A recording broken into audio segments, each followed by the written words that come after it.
নমস্কার বন্ধুরা, বংহিলা চ্যানেলে আপনাদের স্বাগত। আমি ডক্টর সৌরাংশু এবং আজকের ভিডিওতে আমি একটি গুরুত্বপূর্ণ বিষয় নিয়ে আপনাদের সঙ্গে আলোচনা করব। সেটি হলো বর্তমান যুগের একটি অন্যতম মহামারী, যাকে আমরা হাইপারটেনশন বা উচ্চ রক্তচাপ নামে চিনি। এটি একটি সাইলেন্ট কিলার বা নীরব ঘাতক এবং এটি চুপিসারে আপনার শরীরের বিভিন্ন অঙ্গ প্রত্যঙ্গকে ক্ষতি করে চলেছে। আজকের ভিডিওতে আমরা আপনাদের মনে উচ্চ রক্তচাপ নিয়ে যত জিজ্ঞাসা আছে, যত প্রশ্ন আছে, যেমন উচ্চ রক্তচাপ কেন হয়, কিভাবে তা মাপবেন এবং উচ্চ রক্তচাপ হলে কিভাবে তার নানা অঙ্গের ক্ষতি সাধন করে এবং উচ্চ রক্তচাপ হলে কিভাবে তার সমাধান করবেন, এই সমস্ত বিষয় নিয়ে আলোচনা করব। তাই ভিডিওটি শেষ পর্যন্ত দেখলে আপনি আপনাদের পরিবারের বিভিন্ন স্বাস্থ্যের যে সমস্যা হচ্ছে উচ্চ রক্তচাপজনিত কারণে, তার সম্পর্কে বহু তথ্য জানতে পারবেন এবং পরিবারের সুস্থতা অনেকটা বজায় থাকবে। তাই দেরি না করে চলুন শুরু করা যাক। এবার স্বাভাবিকভাবেই আপনাদের মনে প্রশ্ন আসবে, উচ্চ রক্তচাপটা কি? এর জন্য প্রথমেই আমাদের জানতে হবে রক্তচাপ জিনিসটা কি। আমাদের শরীরে যে রক্তবাহ বা রক্তনালীর মধ্য দিয়ে যে রক্ত যায়, তা একটা টিউবের মতো ধরতে পারি। এই টিউবের মধ্যে দিয়ে এবং রক্তটাকে জলের মধ্যে ধরতে পারি। এই জল যখন টিউবের মধ্যে দিয়ে যায়, তখন টিউবের যে ওয়ালটা আছে চারপাশে, তার উপর চাপ সৃষ্টি করে। তেমনি এই রক্ত প্রবাহের মধ্য দিয়ে, রক্তবাহর মধ্য দিয়ে যে রক্ত যখন যায়, তা ওই রক্তনালীর মধ্যে চাপ দেয়। পাশে যে ওয়ালগুলো আছে ব্লাড ভেসেলের, সেগুলো চাপ দেয়। একেই আমরা রক্তচাপ বলি। এবং এই রক্তচাপের ফ্লাকচুয়েশনটা খুবই স্বাভাবিক। দিনের বেলায় আমরা যখন কাজ করি এবং অনেক পরিশ্রম করি, তখন যেমন রক্তচাপ, দৌড়াই, হাঁটি, তখন যে রক্তচাপ, বা কোনো পরিশ্রম দিয়ে যখন কাজ করি সেই রক্তচাপ, এবং রাত্রেবেলা যখন নিশ্চিন্তে ঘুমাই সেই রক্তচাপ সবসময় এক হয় না। আবার দাঁড়ালে রক্তচাপ একরকম হতে পারে, বসলে বা শুনলে একরকম হতে পারে। এভাবে ফ্লাকচুয়েশনটা খুবই স্বাভাবিক। এবং এই রক্তচাপ যদি কোনো কারণে খুব বেড়ে যায় এবং এই রক্তচাপ বেড়ে যাওয়াটা স্থায়ীভাবে বেড়ে থাকে, তখনই আমরা তাকে বলি উচ্চ রক্তচাপ। এবার আমরা জানবো রক্তচাপের স্বাভাবিক মাত্রা কি। রক্তচাপের স্বাভাবিক মাত্রা, রক্তচাপ দু রকমের হয়। একটা হচ্ছে সিস্টোলিক ব্লাড প্রেশার, মানে যখন হার্ট পাম্প করে, মানে সিস্টোল অবস্থা থাকে, মানে হার্টে দু রকম বস্তু থাকে। একটা হচ্ছে অলিন্দ আর নীলয়, মানে আর্ট্রিয়া আর ভেন্ট্রিকল। ভেন্ট্রিকল যখন চাপ দেয় সারা শরীরে রক্ত সরবরাহ করার জন্য, সেই সময়টা বলা হয় সিস্টোল। এই সময় যে রক্তচাপ বজায় থাকে তাকে বলা হয় সিস্টোলিক ব্লাড প্রেশার। সাধারণত এটা 140-এর নিচে থাকলে নর্মাল, মানে ধরুন 100 থেকে 140 রয়েছে, তাহলে আমরা নর্মাল বলি। আর যখন ভেন্ট্রিকলটা রিল্যাক্স করে, মানে যখন সারা শরীর থেকে অবিশুদ্ধ রক্ত যখন শরীরে প্রবেশ করে, এই হার্টে প্রবেশ করে, তখন কি হয়, ভেন্ট্রিকলটা রিল্যাক্স হয়, যাতে রক্তটা ভেন্ট্রিকল বা নিলয়ে আসতে পারে। সেই সময় যে রক্তচাপ থাকে তাকে বলা হয় ডায়াস্টোলিক ব্লাড প্রেশার। এইটা সাধারণত 50 থেকে 90 স্বাভাবিক। কোনো কারণে এই রক্তচাপ সিস্টোলিক ব্লাড প্রেশার যদি 140-এর উপরে হয় এবং ডায়াস্টোলিক ব্লাড প্রেশার যদি 90-এর উপরে হয় বা দুটোই হয়, তখনই তাকে আমরা উচ্চ রক্তচাপ বলি। সাধারণত বয়স্ক মানুষদের ক্ষেত্রে যে রক্তবাহ বা রক্তনালী যেটা রয়েছে, ব্লাড ভেসেল, এর যে ইলাস্টিসিটি থাকে সেটা আস্তে আস্তে কমে যায় এবং স্টিফ হয়ে যায়।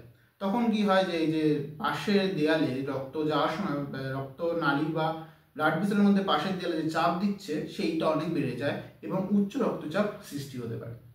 এবার আপনাদের মনে প্রশ্ন জাগতে পারে, এই ডিজিটাল মেশিনগুলো যেগুলো আছে, যেগুলোতে আমরা যে প্রেশার মাপি, সেইগুলো দিয়ে প্রেশার মাপা কি নির্ভুল? এই নির্ভুলতার চিন্তা না করে অবশ্যই এখন থেকে প্রেশার মাপার নিয়মিত চেষ্টা করুন। কারণ এটি যদি একবার বেড়ে যায় এবং ক্রমশ স্থায়ীভাবে বেড়ে থাকে, তাহলে এবং এটি স্থায়ীভাবে বেড়ে গিয়ে আপনাদের সাইলেন্ট কিলার হিসাবে কাজ করতে পারে এবং নীরবে মৃত্যুর দিকে এগিয়ে যেতে পারে। তাই অবশ্যই বিপি মাপাটা এখন থেকে শুরু করুন। স্পিগমোম্যানোমিটার, যা আগে থেকে ইউজ করা হতো, মানে ম্যানুয়ালি যে বিপি মাপা হতো, সেইগুলো অত্যন্ত নিরাপদ এবং ডিজিটালি যেগুলো বিপি মাপা হয় সেইগুলোও মাপতে পারে। কিন্তু ওই যে ঘড়ির মধ্য দিয়ে প্রেশার মাপছে বা এইগুলো সম্পর্কে এখনও যেমন বৈজ্ঞানিক যুক্তি আছে বলে কোনো প্রমাণ পাওয়া যায়। তাহলে এবার আমরা জানবো রিস্ক ফ্যাক্টর কি, কেন এই বিপি বাড়ছে এবং এই বিপি বাড়লে বা রক্তচাপ বাড়লে এত চিন্তার কারণ কি আছে। তাহলে চলুন রিস্ক ফ্যাক্টরগুলো কি জেনে নিই। যদি আপনি ধূমপান করেন তাহলে আজ থেকে অবশ্যই ধূমপান ছাড়ুন। কারণ ধূমপান করলে অনেক সময় যে রক্তনালী বা রক্তবাহগুলো আছে সেগুলো স্থায়ীভাবে ক্ষতি সাধন করতে থাকে এবং এর জন্য পরবর্তীকালে রক্তচাপ বৃদ্ধি পেতে পারে। আপনি যদি ওবেসিটি বা স্থূলতার কারণে ভোগেন তাহলে অনেক সময় উচ্চ রক্তচাপ বাড়তে পারে, বা খাবারে যদি অতিরিক্ত পরিমাণ নুন ব্যবহার করেন তাহলেও সেটা উচ্চ রক্তচাপের কারণ এই অতিরিক্ত নুন ব্যবহার করলে সোডিয়ামের পরিমাণ দেহে বৃদ্ধি পাবে এবং এই সোডিয়াম বৃদ্ধি পাওয়ার জন্য শরীরে রক্তচাপ বৃদ্ধি পাবে। তার জন্য ফাস্ট ফুড বা প্রসেস ফুড খেলে অবশ্যই তা আজ থেকে বর্জন করুন। এবং আপনি যদি স্ট্রেসের শিকার হন, মানে অতিরিক্ত চিন্তা করছেন, দুশ্চিন্তা করছেন এবং অতিরিক্ত পরিশ্রম করছেন, সেক্ষেত্রেও আপনার রক্তচাপ বৃদ্ধি পেতে পারে।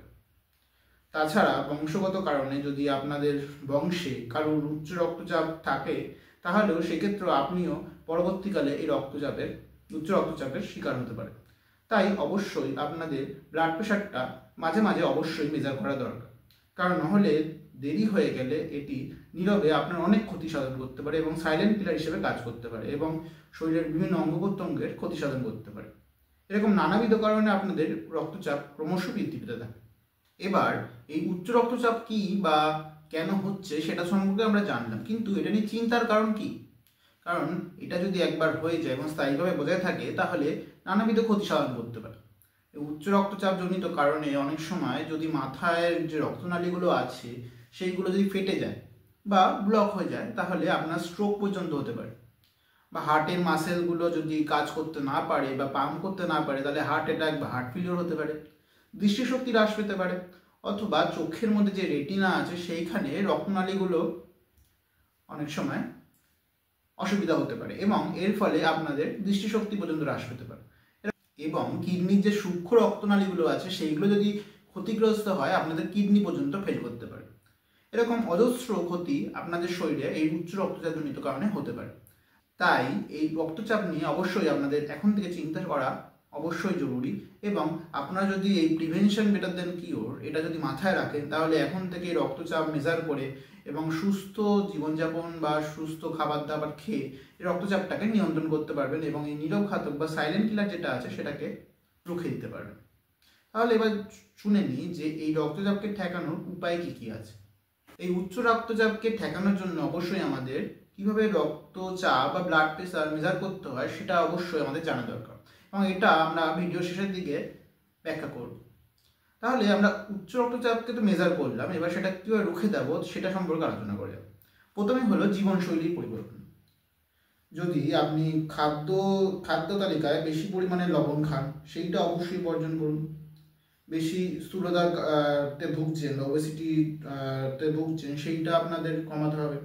এবং যদি আপনি হোল গ্রেন বা গোটা শস্য বেশি খান তাহলে রক্তচাপটা কমতে পারে।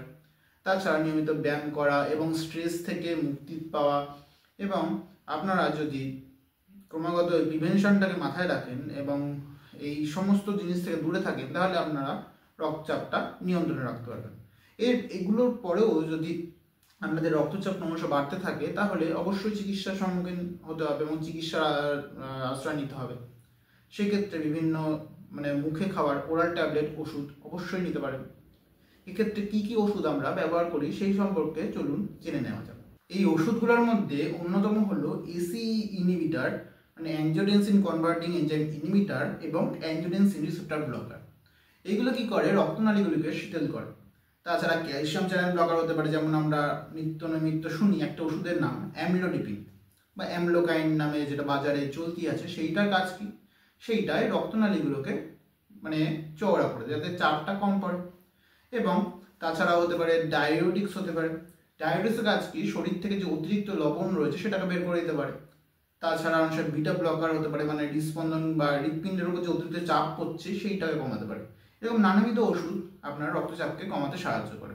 এই ওরাল ট্যাবলেটগুলো না কাজ করলে অনেক সময় ইনজেক্টেবল ভেনের মধ্যে দিয়ে যে ড্রাগগুলো দেওয়া হয় শিরায়, সেই ড্রাগগুলো অনেক সময় ব্যবহার করা হয়।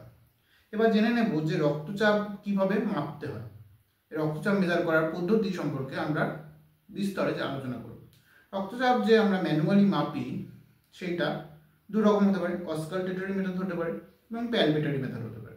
তাছাড়া ডিজিটালি বিপি মাপা যায়। ডিজিটালি তো কীভাবে মাপা যায় সেটা আপনারা সবাই জানেন। এটা এখানে বিপি কাপ বেঁধে মেশিন অন করলেই আপনাদের বিপি মেপে দেবে। কিন্তু ম্যানুয়ালি কীভাবে মাপতে হয় সেটা অবশ্যই জানা আপনাদের জরুরি। এক্ষেত্রে কী করতে হয়, অনেক সময় এখানে প্রেশারের যে কাপটা আছে সেইটা বাঁধতে হবে এবং এমনভাবে বাঁধতে হবে টাইটলি ফিট হবে, কোনো লুজ থাকলে হবে না। এবং এখানে যে কিউবিটাল ফসা আছে তার 2 আঙুল উপর অবধি থাকবে, নিচে নেমে গেলে বেশি হবে না।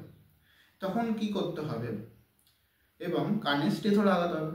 এই স্টেথো লাগিয়ে, এটা বলছি অসকালটেটরি মেথড, এখানে যে ব্র্যাকিয়াল আর্টারিটা রয়েছে সেইখানে লাগাতে হবে এবং তারপর আপনাদের স্টেথোটা লাগাতে হবে এবং হাতে বেলুনের মতো যে পোর্শনটা রয়েছে সেখানে স্ক্রুটা টাইট দিয়ে ক্রমশ প্রেশার বাড়াতে হবে এবং বাড়িয়ে একটা নির্দিষ্ট সীমার উপরে, ধরুন 160, 70 বা 80 অবধি বাড়াতে হবে। এবার আস্তে আস্তে স্ক্রুটাকে যদি ঢিলা করেন তাহলে কিছুক্ষণ পরে টিক টিক করে আপনারা আওয়াজ পেতে শুরু করবেন। এই প্রথম যে আওয়াজটা পাচ্ছেন সেটাই হলো সিস্টোলিক ব্লাড প্রেশার এবং আওয়াজটা পেতে পেতে এক সময় গিয়ে সেটা আবার পাওয়া যাবে না। যে পয়েন্টটা আপনারা পাচ্ছেন না সেইটা হচ্ছে ডায়াস্টোলিক ব্লাড প্রেশার। এটা হলো অসকালটেটরি মেথড। এবং প্যালপিটরি মেথডে কি হয়, এখানে স্টেথোর ইউজ কোনো নেই, এখানে একইভাবে বিপি কাপ বাঁধতে হবে এবং তারপরে আপনার আঙুল ইউজ করতে হবে। আঙুল ইউজ করে একটা নির্দিষ্ট সীমার উপরে চাপটা তুলতে হবে, মানে প্রেশারটা তুলতে হবে। তখন আপনারা কোনো পালস পাবেন না, দপদপ করা ভাবটা পাবেন না এবং স্ক্রুটা ঢিলা করে যখন আস্তে আস্তে নামতে থাকবেন তখন যে প্রথম যে স্পন্দনটা বা পালসটা পাবেন সেটাই হলো সিস্টোলিক ব্লাড প্রেশার, মানে কাছাকাছি। কিন্তু এক্ষেত্রে আমরা ডায়াস্টোলিক ব্লাড প্রেশারটা মেজার করতে পারলাম না। এইভাবে আমরা সাধারণত প্রেশার বা বিপি মেপে থাকি। সবশেষে বলা যায় উচ্চ রক্তচাপকে অবশ্যই ভয় পাবেন না। এটিকে যদি সঠিক সময় শনাক্ত করা যায় এবং জীবনশৈলীর পরিবর্তনের মাধ্যমে এটিকে নিয়ন্ত্রণ করে রাখতে পারেন তাহলে কখনোই আপনি এটার যে ক্ষতিকারক দিকটা তার সম্মুখীন হবেন না। এবং আপনি যদি কন্ট্রোল হাইপারটেনশনের শিকার হন, মানে বিপি আছে কিন্তু ওষুধ খেয়ে বা জীবনশৈলী পরিবর্তন করে সেটা নিয়ন্ত্রণে আছে, তাহলে অবশ্যই সমস্ত জীবনশৈলী পরিবর্তন এবং সঠিক সময় ওষুধ খাওয়া অবশ্যই জরুরি। কখনোই নিজে নিজে ওষুধ খাওয়া বন্ধ করবেন না এবং ডাক্তারের পরামর্শ না নিয়ে ওষুধ চেঞ্জও করবেন না। আপনি যদি দেখেন যে কোনো কারণে নিয়মিত বিপি মাপার সময় অনেক সময় বেড়ে যাচ্ছে বা কমে যাচ্ছে, অবশ্যই ডাক্তারের শরণাপন্ন হবে। তাহলে এই ভিডিওতে আমরা উচ্চ রক্তজনিত কারণে কী কী সমস্যা হতে পারে এবং তা কীভাবে নিয়ন্ত্রণ করবেন সেটা সম্পর্কে বিস্তর ধারণা লাভ করলাম। এরকম আরও কোনো স্বাস্থ্য সম্পর্কিত ভিডিও দেখতে অবশ্যই আপনাদের এই চ্যানেলটিকে অবশ্যই একটা লাইক এবং সাবস্ক্রাইব করতে অবশ্যই ভুলবেন না এবং এই ভিডিওতে কেমন লাগলো তা অবশ্যই কমেন্ট বক্সে জানাতে ভুলবেন না। আজকের জন্য এইটুকুই। নমস্কার, ধন্যবাদ।